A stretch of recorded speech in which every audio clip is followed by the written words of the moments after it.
got out of the service, I worked for the government, you know, as a test pilot on various different particular aircraft. While I did that particular activity, I was asked if I would mind working on some simulators, and I thought that was a good idea, good for my future, so I did. We were then reassigned. It was just not myself. There were several other fellows like myself, engineers, that were reassigned to certain companies here in the United States on the various different simulators that they were making for the various new aircrafts that they were building. For example, you know, the F-89, F-94, and F-102, and a group of others.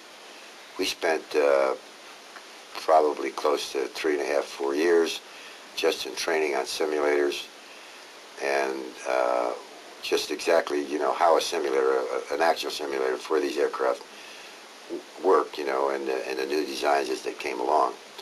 After they thought that we were trained sufficiently, then we were asked to do another project, which was more or less in my field as mechanical design.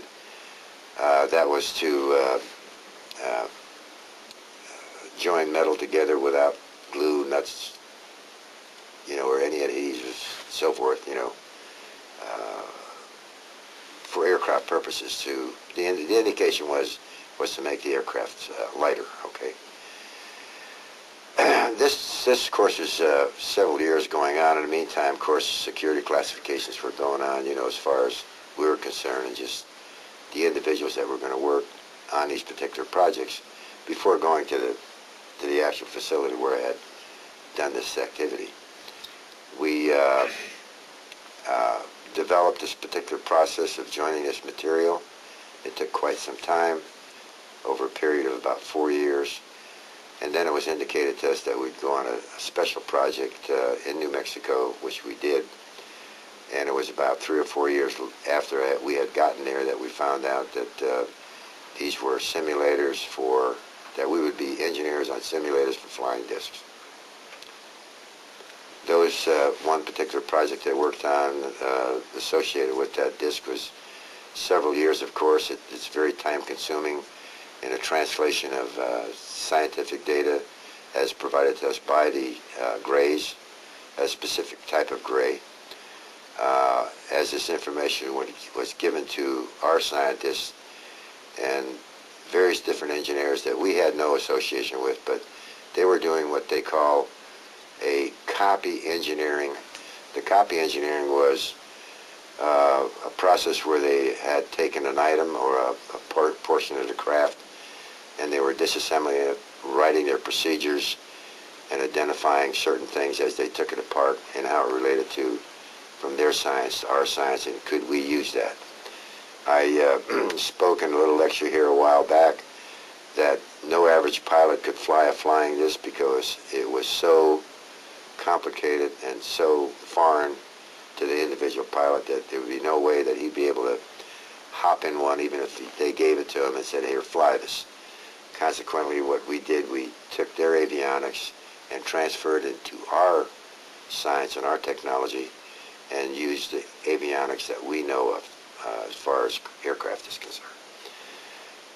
The basic principles in all this, as far as the avionics was concerned, was no different than a regular aircraft that we have. If you understand that, say for example, a fighter aircraft, it's much different than a flying disc.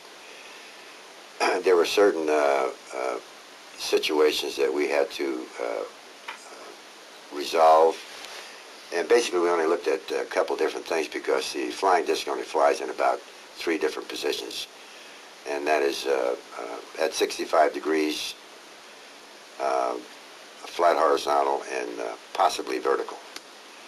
But it was very difficult to fly vertical. The avionics that we developed for that was for the 65 degrees pitch and yaw and flat flight.